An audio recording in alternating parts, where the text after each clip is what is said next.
So, temperature is one aspect, the second aspect is the force. So, you are going to apply some force under which the creep test is carried out, and typically the force application or the removal of the force at the end of the test, there are certain methods or approaches that have been defined or specified by the ASTM standard. So, a small fraction of the test force, usually not more than 10% for materials that immediately yield like tensile stainless steel, and about 15% for materials that show a linear elastic region can be applied. So, basically you can apply a small test force right at the beginning before you carry out your creep test can be applied, and what this small test force does is that it increases the axiality of the axiality of the force application by reducing the displacement of the specimen and the load rods due to lateral forces from furnace packing and thermocouple wires. So, once you have your sample inside the furnace and you have provided some insulation material, packing material, etc., this could lead to displacement of the sample or cause some loss of axiality. So, in order to prevent the loss of axiality, you could make your sample slightly taut by applying an initial test force, and the test force should not be greater than 10% for materials which tend to yield immediately, and it should not be greater than materials 15% for materials that show a linear elastic region. And also please remember, when applying the force, that the force should be applied in a manner that shock forces or excess forces due to inertia, they are avoided, and the time for applying the force should be as short as possible within the limitations that have been defined. Now you have your temperature setup ready, you have your force setup ready. The other aspect is the strain measurement, because the strain is what you are interested in knowing as a function of time. So, for adequately defining the creep curve, the strain measurements must be carried out at frequent intervals. So, if you are trying to generate your creep curve, then you need data taken at very frequent intervals, so that you capture your creep curve as accurately as possible. And because the strain is faster in the initial region, in the initial time, in the primary creep, the strain rate of deformation in the primary creep region is higher than the strain rate of deformation in your steady state. So, that is why you should make measurements more frequently in your primary creep region.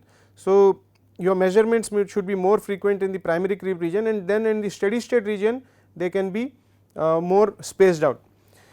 The important thing to remember though is that the interval for strain measurement should not be more than 24 hours or 1% of the estimated duration of the test, whichever is longer. So, it should not be more than 24 hours or 1% of the estimated duration. So, if you are planning to carry out a test for 1000 hours, then 1% of 1000 hours will be 10 hours.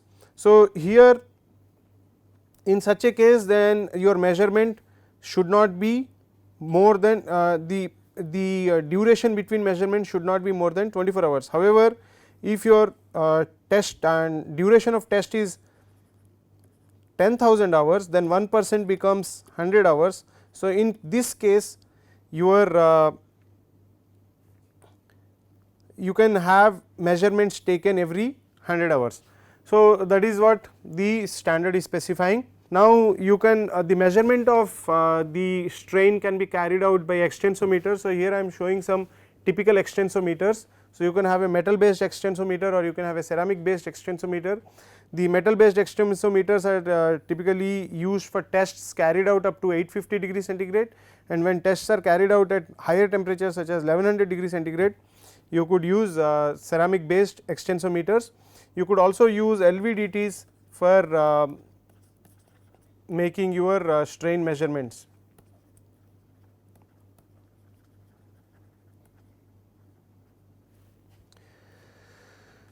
Now, so you have all this ready, you have your furnace, you have your loading system, then you have your strain measurement system ready. Now the other important thing to remember is your sample. So, if you are doing a tensile test, then the tensile test sample can be prepared as per ASTM E8, and the ASTM E8 provides certain recommendations for tests carried out at elevated temperatures. Now, the ASTM E8 is for a normal tensile test to be carried out at room temperature, and the same dimensions with some modifications can be used for your tensile creep sample. So, the creep sample requires tighter dimensional tolerances, and also the creep sample requires larger ratios of length to diameter of the reduced section, and this is to increase the accuracy of your strain measurement. So, the reduced section is basically, so if this is your sample, so this is your reduced section. So, here the length to diameter should be higher for creep samples, and also if you are using a coarse threaded sample and if the sample has limited ductility, then the size of the thread must be 7/4 times the diameter of the reduced section. So,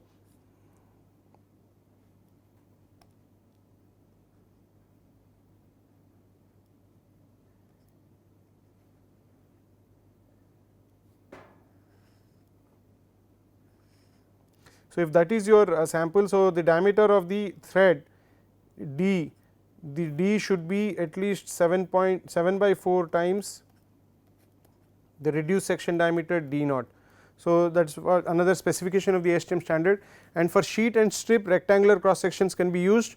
However, whenever if you have a sheet or a strip from which you are planning on making the samples, then rectangular cross sections can be used, otherwise circular cross sections are generally recommended. And circular cross sections, the sample would look like that, and then you have a rectangular sample, then the sample will look like that. Here G is the gauge length and A is the length of the reduced section, and L is the total length of the sample, B is the length of the grip section, and C is the width of the sample. And you can get more details about the dimensions and the ratio of G and A and all that, the values of G and A and all that from ASTM E8, or you can also refer to this website where some of these details are provided. So, that was about how to carry out a conventional creep test and some of the things to remember while carrying out your creep test. One other important point is when you are employing the creep, when you are carrying out a creep test and if you are doing the creep test for brittle materials such as ceramics, then probably the tensile creep testing method is not that suitable. This is because brittle materials such as ceramics are very flaw sensitive, and ceramics usually have a population of flaws. So, when you tend to do a tensile creep test, then what you will notice is that the material tends to creep faster in tension than in compression. So, the higher rate of creep in tension is because the cavitation contributes significantly to creep strain during tension, while it is almost absent in compression. So, if you recall, when tertiary creep, if you recall, the strain rates of deformation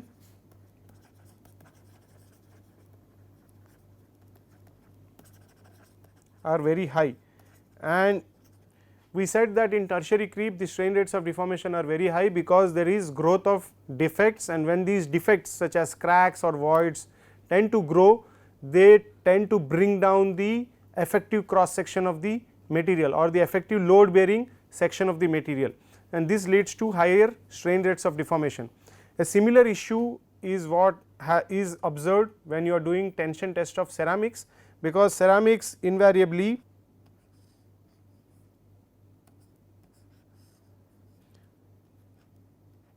have cracks and voids and things like that. So, when you are doing your tension test, these tend to grow. So, the cracks and voids tend to grow, and when they grow, the effective load bearing ability of the material comes down. But if you are doing a compression test,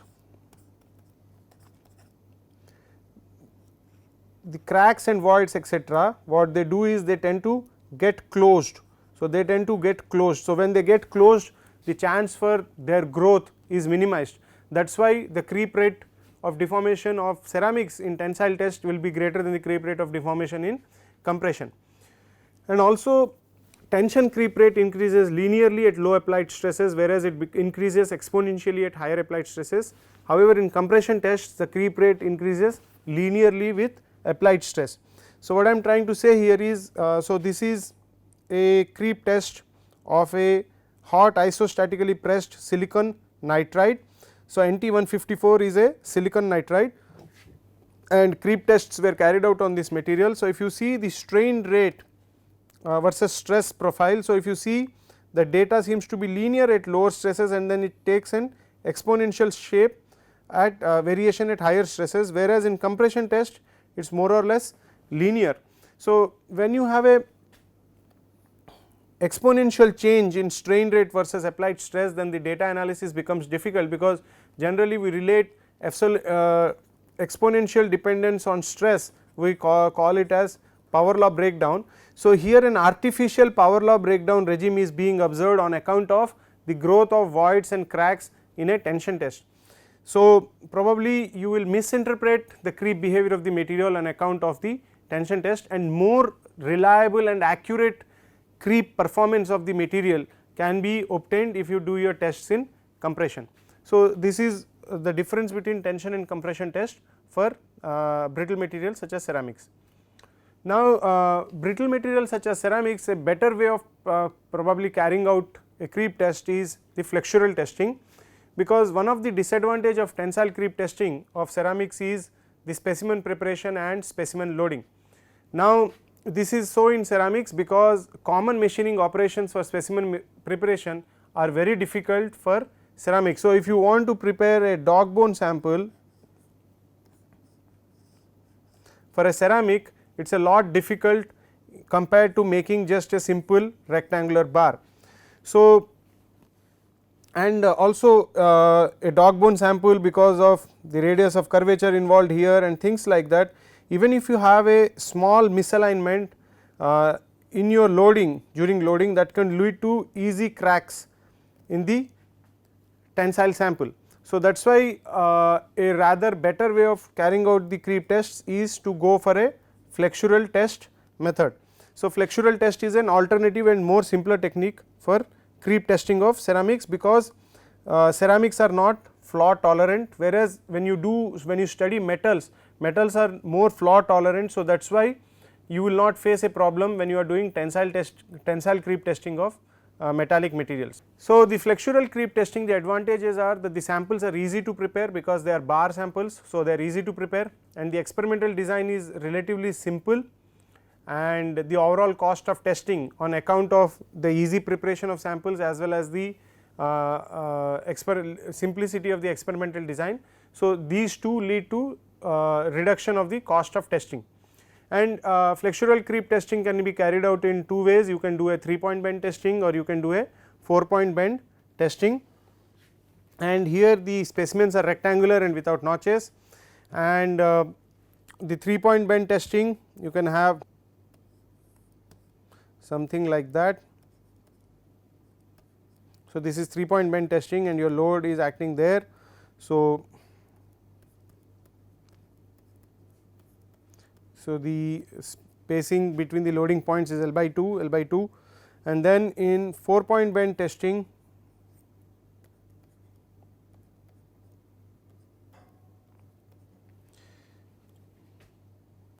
so this is 4-point bend testing and this is 3-point bend testing.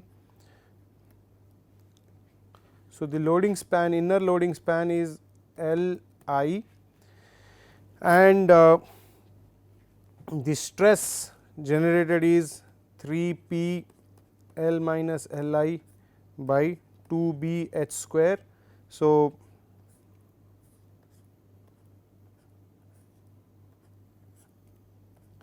L is the length of the sample, B is the breadth, and H is the height or the thickness of the sample. So, that is the, if you are applying a load P, if P is the applied load,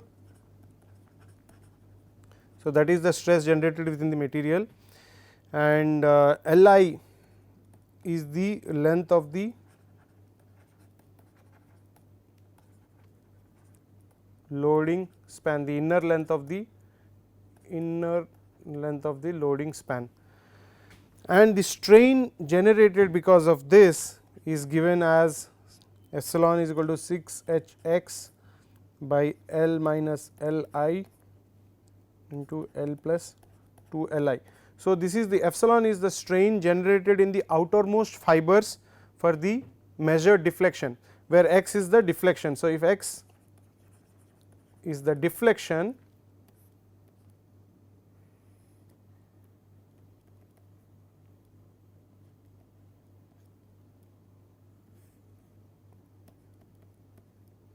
if x is the deflection, so that deflection leads to a strain like that, and so the strain rate of deformation epsilon dot is basically dependent on the deflection rate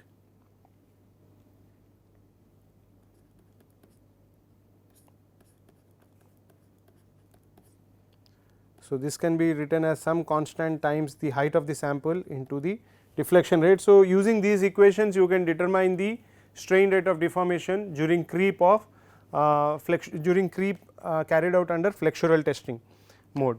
So, that was about tensile creep testing mode, some general information about tension creep testing method and why tension creep testing method may not be the best most suitable testing method for ceramics. So, we talked about the flexural creep testing method.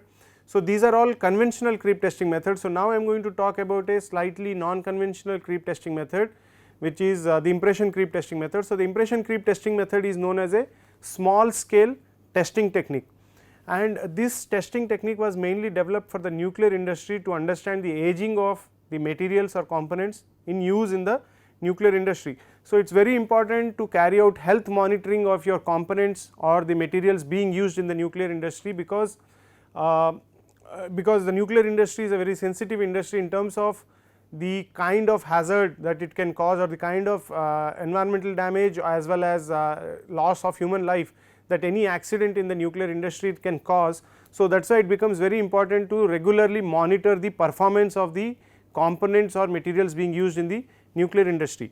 So, in order to do that, there were several many small scale testing techniques that were developed. Some of those developed for the nuclear industry are listed here. So, you can use the hardness as a way of checking the strength of the material, and impression testing is another such method. People also developed shear punch testing techniques, disc bending testing techniques and things like that. So, these are some of the small scale testing techniques that were developed for the nuclear industry. In recent years, automated ball indentation, nano indentation and mini tensile testing techniques are also some of the other small scale testing techniques which have been developed, but the focus of our lecture is on the impression creep testing technique. So, how is this technique useful for carrying out or understanding the creep behavior of material? So, the impression creep testing method is a useful method for extracting the creep properties from a small quantity of material. So, say if you are trying to develop a new material and you are interested in knowing whether this material is useful for the application that you have in mind, and because material development or product development can involve several cycles of trial and error. So, you have to go through several iterations to finally arrive at your material of choice. So, if you have to rely on conventional test techniques, then you will have to make dog bone samples each time, and dog bone sample making is not that easy. It is more involved than making a simpler sample, maybe like a sheet sample or maybe a simple cube. So, that is why people thought that the impression creep testing method can be more advantageous, because you can make smaller samples and also extract data from small samples, and the sample preparation is also simple. So, all types of materials can be tested or studied under the impression creep testing methods. You can study metals, ceramics, polymers, glasses, etc. So, the impression creep testing method in a way is very similar to a hot hardness test. Now, the hot hardness test was what people had developed earlier, but it had a certain limitation, and the limitation was that the material tends to exhibit a continuous reduction in hardness with time. So, for the same load, the material shows reduction in hardness as a function of time. That is because at the same load at high temperatures, the imprint that the material provides is growing in size, the dimension of the imprint. So, say if you have a circular imprint generated from a ball, now for the same load the size of the imprint is going to increase as a function of time, and hence what happens is that the stress that the material is experiencing is not a constant, and this prevents the attainment of a steady state of creep deformation. So, if you recall, for analysis of creep data you need a steady state of creep deformation. So, epsilon dot minimum, and this should be constant over a significant duration of time. So, in a hot hardness test this is not happening. So, this limitation was overcome by using a tool with a constant cross section such as a cylinder. So, if you have a punch which is cylindrical in nature, so when this punch penetrates the sample, the area of contact or the imprint area is going to remain a constant, it is going to be pi d square by 4. And this technique was extensively developed by JCM Lee and co-workers, and in India Professor Sastry and other co-workers made important contributions to the development of this technique. Because the area is going to be a constant, this means the stress that the material is experiencing is also going to be a constant, and so you can get a constant strain rate of deformation. So, the methodology is very simple. The testing involves using a flat bottomed cylindrical punch of diameter d, and then the depth of penetration of the punch is recorded as a function of time. So, the depth of penetration delta is recorded as a function of time, and the impression creep is obtained by plotting delta versus time. And the impression creep apparatus, a simple apparatus is shown here. So, you have a load that is getting transmitted to the sample through the cylindrical indenter, and then you have a furnace to maintain a constant temperature, and then the stress that the material is experiencing can be calculated. The impression stress is sigma I is equal to 4 p by pi d square, where p is the applied load and d is the punch diameter, and the impression creep strain rate can be calculated from the following relation. So, at the end of the day, for analysis of the creep data you need epsilon dot and sigma.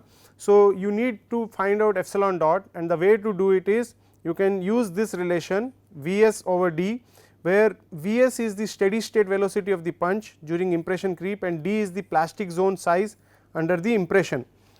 Now, what people have noticed is the small d is roughly found to be equal to that of the punch diameter d, and hence the impression creep strain can be represented as epsilon dot is equal to V over d, where V is equal to Vs is the steady state velocity. So, the steady state velocity is can be obtained from the slope of this line. So, if you notice, the slope of the line is basically delta by t, impression depth is delta. So, delta over t is the slope of the line, and that is equal to the punch penetration rate. So, that is the steady state velocity of the punch, and the red lines here basically indicate that the steady state slope, which is Vs, it tends to increase with the applied stress. So, if you see, when the applied stress is 61.8 MPa, you have a lower slope compared to the slope that you get at higher applied stresses. So, and like I mentioned, the impression creep punch, the interaction zone is roughly equal to the diameter of the punch. So, d is the diameter of the punch, and the plastic zone created under the impression punch is small d, and small d is roughly equal to the capital D, and so that is why you can carry out epsilon dot, you can determine epsilon dot by doing V over capital D. So, the impression creep, people have found that it provides data which is similar to that generated by a tensile creep method. So, the advantage of the impression creep machine is that the data that you are generating from the impression creep machine, from the impression creep test, it maps very well onto the tensile creep data. So, here is an example. So, this is tests carried out on magnesium, and what they found out is the tensile creep data represented by the open circles maps onto the impression creep data, and which means the impression creep testing technique can be an alternate to the tensile creep testing method. However, for the mapping you will have to go, you have to use a conversion. So, what you are the sample is getting deformed under an applied stress of sigma I, which is p over pi d square by 4, and what people have noticed is that the mapping works out well when you convert sigma I into an equivalent tensile stress. So, the equivalent tensile stress that the material is experiencing is sigma I over k, where k is roughly equal to 3 for the impression creep test. So, whatever stress you are applying in your impression creep test, that stress has to be converted into an equivalent tensile stress, and that equivalent tensile stress can be obtained by dividing sigma I by a constant 3. So, once you do that, then you can plot epsilon dot versus this equivalent tensile stress, and then what you will find out is your impression creep data matches very well with the tensile creep data. So, this equivalence between impression creep and tensile creep method was studied for variety of materials. So, here is an equivalence shown for zinc and cadmium. So, your stress exponent N determined for zinc using the impression creep is similar to the stress exponent determined using the tensile creep. Similar behavior is seen also in cadmium. 5.7 is what you get as N for cadmium using the impression creep machine, and you get in N values in the similar range using the tensile creep machine. Similarly, the activation energy that you determine using your creep tests, they also bear very similar values in impression creep as well as in tensile creep testing conditions. So, what this tells is that indeed the impression creep testing method is a good alternate to the tensile creep testing method. So, some of the applications of the impression creep testing method are as follows. So, you can use the impression creep testing method for evaluating the effect of crystallographic orientation on creep behavior. So, you can carry out studies on the RD, TD and ND plane of a sheet sample. So, when you are preparing a rolled sample, you have an RD, TD and ND, and because the impression creep testing machine creep testing method requires a small quantity of material. So, you can carry out tests on samples along the 3 directions. So, you can take samples with